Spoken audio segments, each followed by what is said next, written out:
एक समय की बात है। एक शांत से गांव में आन्या नाम की एक लड़की रहती थी।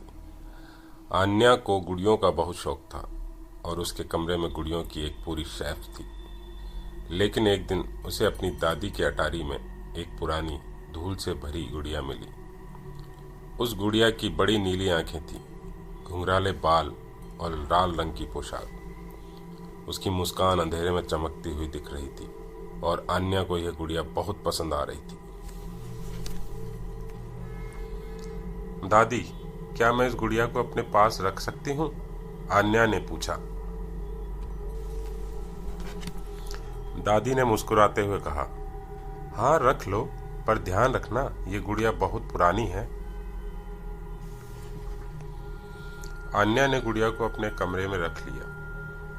उस रात जब सब सो रहे थे, अचानक आन्या की आंख खुली। कमरे में हल्की आवाज आ रही थी। वह उठी और इधर उधर देखा।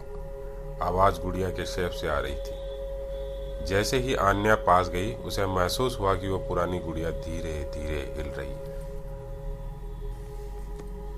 और तभी गुड़िया ने धीमी आवाज में कहा, आन्या, क्या तुम मुझसे खेलोगी? आन्या का दिल तेजी से धड़कने लगा।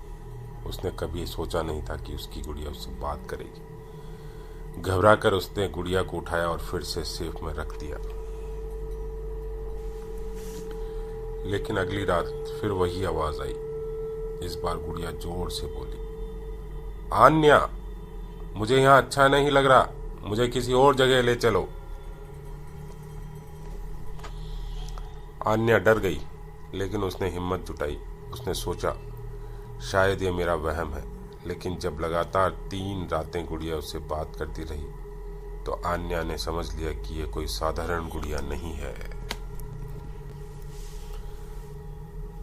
अब आन्या के पास एक ही रास्ता था। अगली सुबह वह दादी के पास गई और उन्हें सब कुछ बता दिया।